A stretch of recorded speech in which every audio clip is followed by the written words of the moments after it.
अस्सलाम वालेकुम, welcome to my YouTube channel. आज हम एक्सरसाइज 4.3 का जो लास्ट क्वेश्चन है, जो कि क्वेश्चन नंबर 4 है, उसको सॉल्व करने जा रहे हैं। जैसा कि आपको स्क्रीन पे नज़र आ रहे हैं, इसकी जो अरेंजमेंट्स है पार्ट्स की, वो कुछ मैंने आगे पीछे की है। उसकी रीज़न ये है कि पहले मैंने वो जो एक ही मेथड से क्वेश्चन सॉल्व होते हैं उनको सॉल्व करते हैं। जैसे कि पार्ट नंबर 1 है, फिर 3 है, फिर 4 है, इस तरीके से।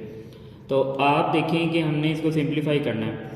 सिंप्लीफाई वैसे भी कर सकते हैं कि 3 को पहले इन दोनों से मल्टीप्लाई करें, फिर स्क्वायर रूट 3 को इन दोनों से मल्टीप्लाई करें, इस तरीके से भी कर सकते हैं। लेकिन हमने पीछे एक्सरसाइज 4.1 और 4.2 में कुछ अलजेब्राइक फार्मूलाज पढ़े हैं, उनको यूज़ करते हुए इनको सॉल्व करेंगे ताकि कैलकुलेशन आसान रहे।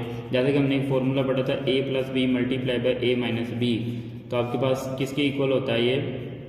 ए स्केयर माइनस बी स्केयर। और यहाँ पे हम मेंशन भी कर दें कि आपके पास हेयर ए क्या है 3 और बी क्या है स्केयर रूट ऑफ 3, ताकि कोई कन्फ्यूजन ना रहे। और मैंने आपको पहले भी बताया हुआ है कि आपके पास जो फॉर्म क्वेश्चन के अंदर लिखी होती है, देखें ये वाली फॉर्म लिखी हुई है, तो ये आप नहीं लिखेंगे, आप दूसरी साइड अप्लाई करेंगे, यानी a square minus B square which is 3 square minus square root of 3 square, यानी ए स्केयर की जगह 3 और b की जगह स्केयर रूट ऑफ 3 स्केयर कितना होता है 9, और ये स्केयर रूट कैंसिल हो गया तो बाकी रह गया 3, तो 9 माइनस 3 इज इक्वल टू 6। तो इस तरीके से हमने फर्स्ट पार्ट जो कि इंतहाई सिंपल था उसको सॉल्व कर लिया।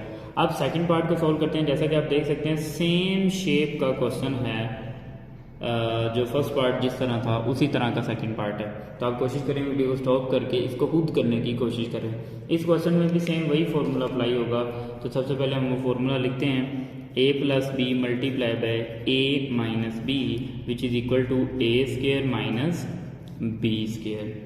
तो अब यहाँ पे मज़ीद अच्छा करने के लिए आप ये भी बता दें वेयर जो आपका a है वो क्या है स्केयर रूट ऑफ 5 और b आपका क्या है स्केयर रूट ऑफ 3, ताकि फार्मूला में वैल्यूज पुट करते हुए हम कुछ गड़बड़ नहीं करें, कुछ कन्फ्यूजन ना हो।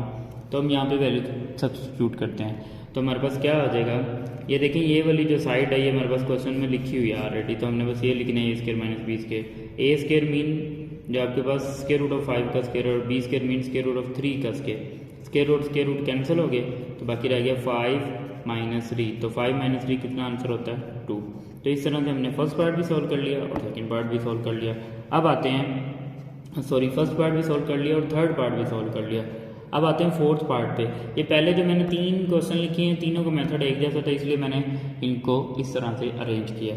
तो आप देखें जो फोर्थ पार्ट है, अगर आप इसको गौर से देखें तो यहाँ पे भी जो 2 टर्म लिखी हुई हैं जो ऐड हो रही हैं, वही दोनों टर्म यहाँ पे सब्ट्रैक्ट हो रही हैं। तो इसका मतलब यहाँ पे भी सेम यही फॉर्मूला लगेगा। तो हम इसको लिखते हैं a plus B and a minus B which is equal to A square minus B square. और यहाँ पे आप मज़ीद अच्छा करने के लिए बता दें जी, a आपका क्या है square root of 2 and b आपका क्या है 1 divide by square root of 3। तो अब यहाँ पे वैल्यूज पुट करते हैं। आप देखें कि ये वाली जो साइड आपके पास लिखी हुई है, यानी प्लस भी लिखा है माइनस भी लिखा है, आपने बस ये साइड लिखनी है। तो a square mean square root of 2 का square, b square mean 1 divide by square root of 3 का स्क्वायर। तो ये जब स्क्वायर रूट कैंसिल होंगे 2 माइनस 1 डिवाइड बाई 3। तो अब आपको पता है इसको कैसे सॉल्व करना है, एलसीएम लेके। अब एलसीएम लेके सॉल्व करने के 2-3 मेथड होते हैं। तो आप क्या करें, या तो डायरेक्ट एलसीएम ले लें विच इज़ 3। अब देखें इसका डिनोमिनेटर 1 है, तो 1 है, तो 1 का टेबल आप कहाँ तक पढ़ेंगे 3 आता है 3, तो 3 2 ज़ा 6 माइनस 1, तो 6 माइनस 1 कितना होगा 5 डिवाइड बाई 3। इसको आप कैलकुलेटर पे भी सॉल्व कर सकते हैं, प्रॉपर भी सॉल्व कर सकते हैं, वो आपकी मर्जी है। ठीक है, तो इस तरह से हमने इसका फोर्थ पार्ट भी सॉल्व कर लिया, यानी कि आपके पास फर्स्ट पार्ट, थर्ड पार्ट और जो फोर्थ पार्ट है, इन तीनों का जो मेथड है वो सेम है। अब हम आते हैं इसके सेकंड पार्ट पे। ठीक है, अब सेकंड पार्ट में आप देखें कि 2 वैल्यूज ऐड हो रही हैं, उनका स्क्वायर है। इससे रेलिवेंट भी हमने अलजेब्राइक फार्मूलाज में एक फार्मूला पढ़ा है। वो फार्मूला कौन सा था, जो कि काफ़ी मशहूर फार्मूला है, a plus b whole square which is equal to a square plus 2ab plus B square, या फिर a square plus B square 2ab, ऐसे भी लिख सकते हैं। इधर भी आप देखें, इसको मज़ीद अच्छा बनाते हैं। हेयर आपका a क्या होगा स्क्वायर रूट ऑफ 5, b क्या होगा स्क्वायर रूट ऑफ 3, इस तरीके से। ठीक है, तो नेक्स्ट हम इसमें वैल्यूज पुट करते हैं। आप देखें कि ये वाली जो फॉर्म है हमारे पास लिखी हुई है, तो ये नहीं हमने लिखनी ये वाली साइड जो। तो इसमें सबसे पहले a स्क्वायर है, it's mean square root of 5 का स्क्वायर है, फिर प्लस 2ab है, तो a mean square root of 5 B mean square root of 3 और plus B square mean square root of 3 का स्क्वायर। तो इसको जब सॉल्व करेंगे स्क्वायर रूट कैंसिल होकर 5 रह जाएगा, इधर 2। ये देखिए स्क्वायर रूट वाली जो टर्म है ना वो आपस में मल्टीप्लाई हो सकती हैं। तो यानी कि आप समझ लें कि हमने एक प्रॉपर्टी पढ़ी थी, वो इधर आपको मैं बताता हूँ। वो प्रॉपर्टी कुछ इस तरह से थी कि ए का स्क्वायर रूट मल्टीप्लाई बी का स्क्वायर रूट, तो आप इसको क्या लिखते होते थे, ए बी। तो वो वाली प्रॉपर्टी यहाँ पे यूज़ होनी है। तो 2 ही आ जाएगा, 5 3 दा 15 plus square and square root cancel हो गया तो ये 3 आ गया।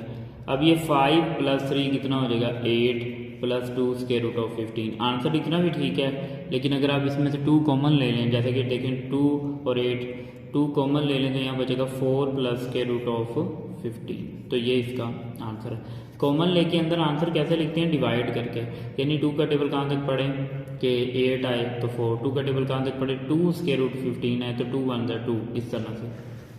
अब लास्ट वाला जो 5th पार्ट है ये काफ़ी इंपॉर्टेंट भी है, तो इसको आपने अच्छे से समझना है कि किस तरह से हम इसको सॉल्व करते हैं, इसका सोल्यूशन करते हैं। इसमें आप देखें हमारे पास 4 ब्रैकेट्स हैं। जो फर्स्ट वाले दोनों ब्रैकेट्स हैं इस पे सेम वही फार्मूला लग रहा है, एक दफ़ा प्लस एक दफ़ा माइनस। सॉरी ये मैंने मिस्टेक है, यहाँ पे माइनस आनी है, यानी एक दफ़ा प्लस है एक दफ़ा माइनस। तो यहाँ पे वही फार्मूला लगेगा जो कि हम ऑलरेडी यूज़ कर चुके हैं। इधर मैं लिखता हूँ ए प्लस बी ए माइनस बी, तो देन ये किसके इक्वल होगा, ए स्क्वायर माइनस बी स्क्वायर। और इधर आपका ए क्या होगा, साथ साथ मेंशन भी करते जाएंगे। ए आपका होगा square root of X and B आपका होगा स्क्वायर रूट ऑफ वाई।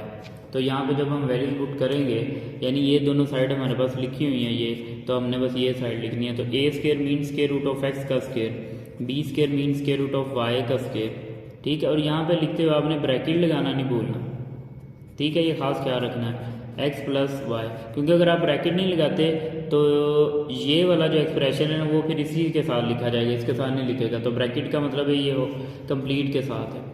तो इसको जब आप सोल्व करेंगे तो इसका आंसर स्क्वायर रूट कैंसिल हो गया, ये भी स्क्वायर रूट कैंसिल हो गया, तो एक्स माइनस वाई रह गया।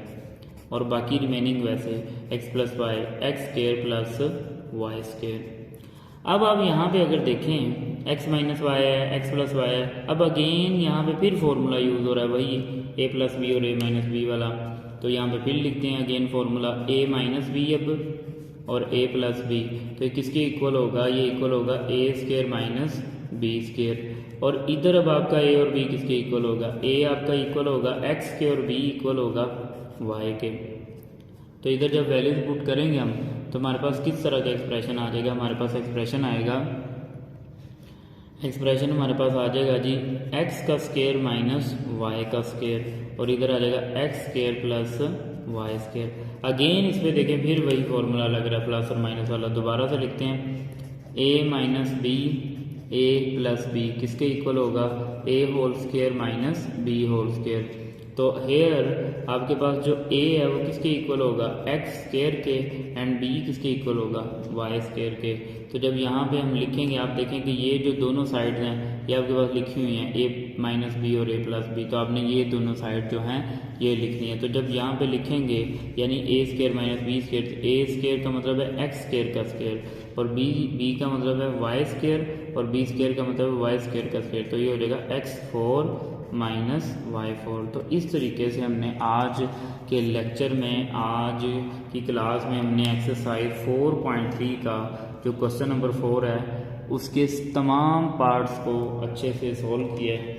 फिर भी अगर आपको किसी भी स्टेप में कोई प्रॉब्लम होती है आप कमेंट्स में मुझसे पूछ सकते हैं। डिस्क्रिप्शन में व्हाट्सएप नंबर गिवन, उस पर टेक्स्ट मैसेज कर सकते हैं, वॉइस मैसेज कर सकते हैं, जिस तरह आपको मुनासिब लगता है आप पूछ सकते हैं। और अगर आपको मेरा काम, मेरी वीडियोस अच्छी लगती हैं तो आप अपने दोस्तों के साथ, अपने क्लास फेलोज़ के साथ इनको वीडियोस को शेयर कर सकते हैं, उन्हें बता सकते हैं ताकि वो भी इससे फ़ायदा उठा सकें। इंशाल्लाह आने वाले कुछ दिनों में मैं केपी के बोर्ड के जो 9th और 10th है उसको भी स्टार्ट करूँगा इंशाल्लाह। प्रॉपर थ्योरी, उसके बाद एक्सरसाइजेज, एग्जाम्पल, एक एक चीज़ अच्छे से आपको एक्सप्लेन की जाएगी, ठीक है। अल्लाह हाफिज़। इंशाल्लाह नेक्स्ट वीडियो में हम एक्सरसाइज 4.3 से रिलेटेड कुछ एग्जाम्पल्स हैं उनको सॉल्व करेंगे। अल्लाह हाफिज़।